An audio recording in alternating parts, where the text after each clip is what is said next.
મેલેડીમાં જેના ઘરમાં નાગ માર્યા હશે તેને કેવી તકલીફો થશે એ આ વિડીયોમાં આપણે જોશું. જય ખુખાર મેલેડીમાં. એટલે જો જેણે જેણે એના ઘરમાં એના બાપાએ દાદાએ નાગ માર્યો હશે ને એના ઘરમાં ભયંકર બીમારીઓ હશે. કેન્સર, ટીબી, લકવા, મગજ ગોળું થઈ જવું, છટકી જવું, કે જે ડોક્ટરના હાથમાં આવે રિપોર્ટો કરાઈને થાકે. 4 ડોક્ટર બદલે ડોક્ટર કે હારું શું એ હાથમાં આવતું તો તમારે સમજી લેવાનું કે મારા બાપે નાગ માર્યો છે ને તો આ નાગના લીધે અમે દુખી થઈએ છીએ. બીજી વાત ખાસ ખાસ ખાસ ને ખાસ જેમ કે ગામડા વિસ્તારોમાંથી ઘણા ભાવિક ભક્તો આવે છે અને આ ગુનો લગભગ 10 ઘરમાં 1 ઘરમાં થયો હશે ને હશે. આવું માતા જોઉં છું. તમારી પેઢીમાં, તમારા ઘરમાં, તમારા પપ્પાએ, તમારા દાદાએ કે તમે જો નાગ ગોગા મહારાજ ઠેણવાળા નાગદેવ એને જો માર્યા હોય તો સમજી લો તમે ગમે તેવી ભક્તિ કરવાની કોશિશ કરશો, ગમે તેટલા વ્યવહાર હાલશો, ગમે તેટલી તપસ્યા કરશો, પણ તમારી માતાની કૃપા કે મારી માતાની કૃપા ફળશે. આવા તમારા વડવાઓએ નાગ માર્યા હોય ને તો એ નાગદેવ ચમત્કારિક શક્તિ હોય છે, દરેક જોણે છે. ધરતીનો ધણી કહેવાય છે. એક ગુસ્સાવાળા ભગવાન છે, દેવ છે. તરત ચીડાઈ જાય, તરત ખીજાઈ જાય. એટલે જો જેણે જેણે એના ઘરમાં એના બાપાએ દાદાએ નાગ માર્યો હશે ને એના ઘરમાં ભયંકર બીમારીઓ હશે. કેન્સર, ટીબી, લકવા, મગજ ગોળું થઈ જવું, છટકી જવું, કે જે ડોક્ટરના હાથમાં આવે રિપોર્ટો કરાઈને થાકે. 4 ડોક્ટર બદલે ડોક્ટર કે હારું શું એ હાથમાં આવતું તો તમારે સમજી લેવાનું કે મારા બાપે નાગ માર્યો છે ને તો આ નાગના લીધે અમે દુખી થઈએ છીએ. તો કદાચ આવું જાણવા મળે, ખાલી કોકને પૂછો ને જાણવા મળે કે જાણતા હોય ને તો તોથી જે મહારાજની માફી માગી અને એમના નામથી થોડું પુણ્યદાન ચાલુ કરી દેવું તો તમારી માં ઓટોમેટિક તમારા ઘેર આવી અને જો કૃપા અને કદાચ તમે જે મનોકામના કરી હોય કે પૂરી ના કરી આલા મને સોલંકી પેઢીની મેરડી માતાને કહેજો, બરોબર. પણ આવું ભુવા બતાવો તમને? કોઈ ભુવા એવું કીધું કે તારા દાદાએ નાગ માર્યો તો એટલે તમે દુખી થાવશો?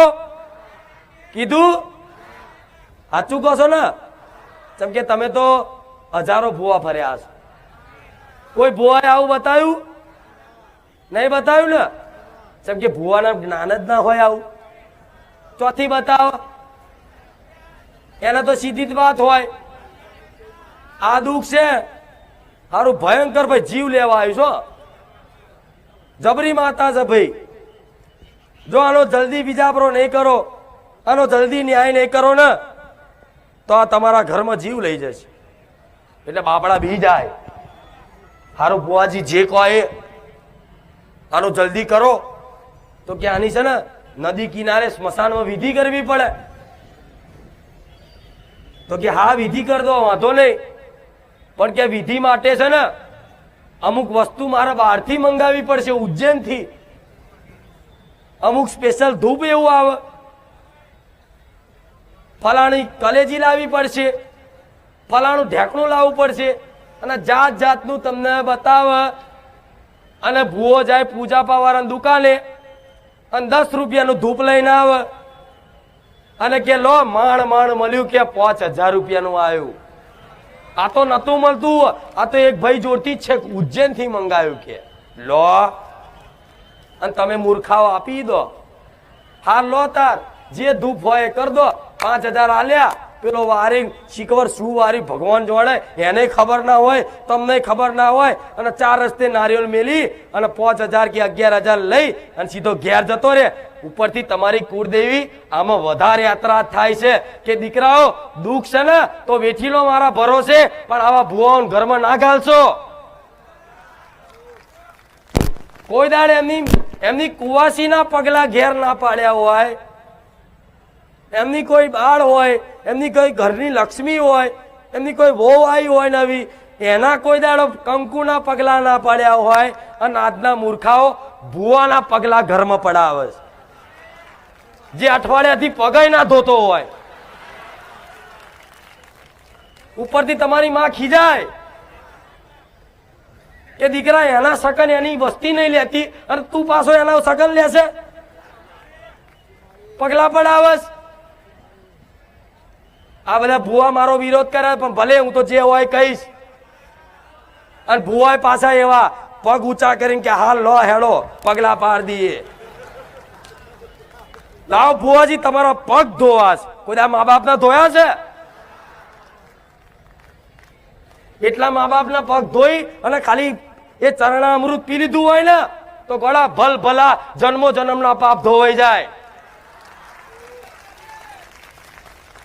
આવું બધું જ્ઞાન લેવું નહીં, અને બસ કૃપા કર દો માતાજી, બધું આપી દો, નહીં મળે એમ ઓટા પેરા ના કરતા ખોટા.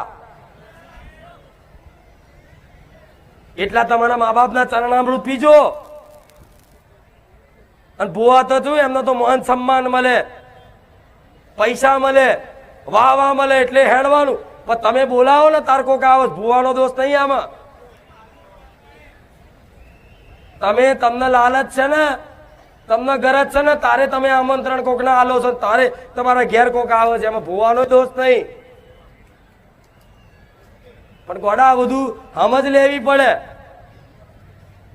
એક ના ઘેર જોઉં ને તો 5 ભુવાના તો પગલા હશે જ, અને પાછા એ પગલા વારી તિજોરી મેળ લે.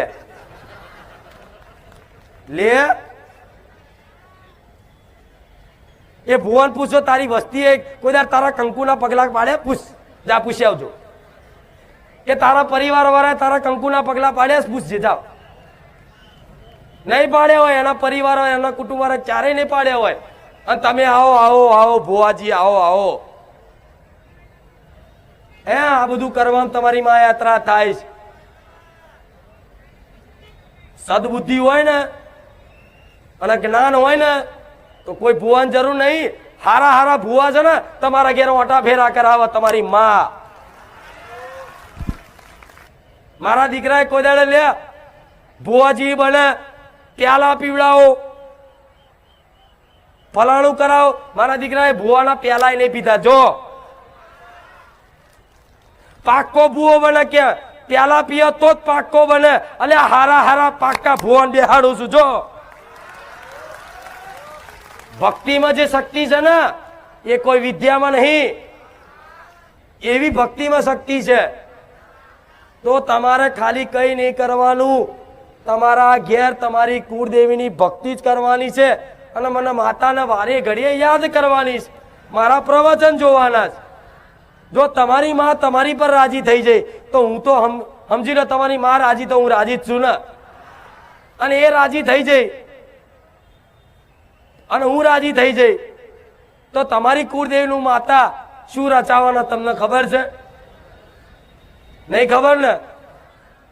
હા, એ તો અનુભવ નહીં એટલે. નહીં તો જેને કદાચ હું મેરડી એક વખત હાથ પકડી લઉં ને એ મને ભૂલી જાય, પણ હું મેલડી ના ભૂલું. એ માતા છું, એ મને ભૂલી જાય. એ મને યાદ ના કરાવ તો હું યાદ કરાવું કે દીકરા હું તારી મેલડી આવી, હું ખુખાર મેલડી આવી, હું રામ મેલડી આવી. થાય કે નહીં આવું? આ બધું પાલન કરવું પડે કે નહીં? પણ મારા દરેકના આજ કેવું છે કે તમે આશા લઈને આવો છો તો મારે તમારી આશા પૂરી કરવી છે.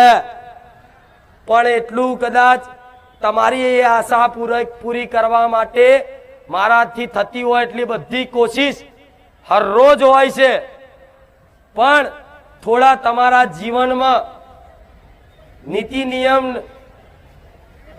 અને પરંપરા તમારા બાપ દાદાની થોડી તે જીવનમાં ટકાઈ રાખશો ને તો કદાચ તમે જે ધાર્યું નહીં એના કરતા અણધાર્યું આલું ને તો જ મન મેલડીને મોનજો.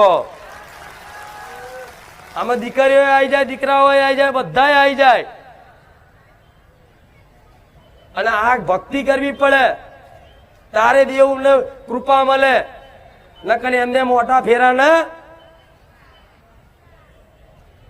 એક વખત ભગવાન ચાન્સ આલે, એક વખત અવસર મળે કે કોઈ છે ને તમારા જીવનમાં કોઈ માતા કે કોઈ ગુરુ અચાનક તમને મળી જાય અને તમને પોતાના લાગવા મળે કે અમારા પોતાના છે. ભલે હું સોલંકી પેઢીની માતા છું ને, પણ હું તમને જો તમારી પોતાની લાગતી હોય ને તો સમજી લો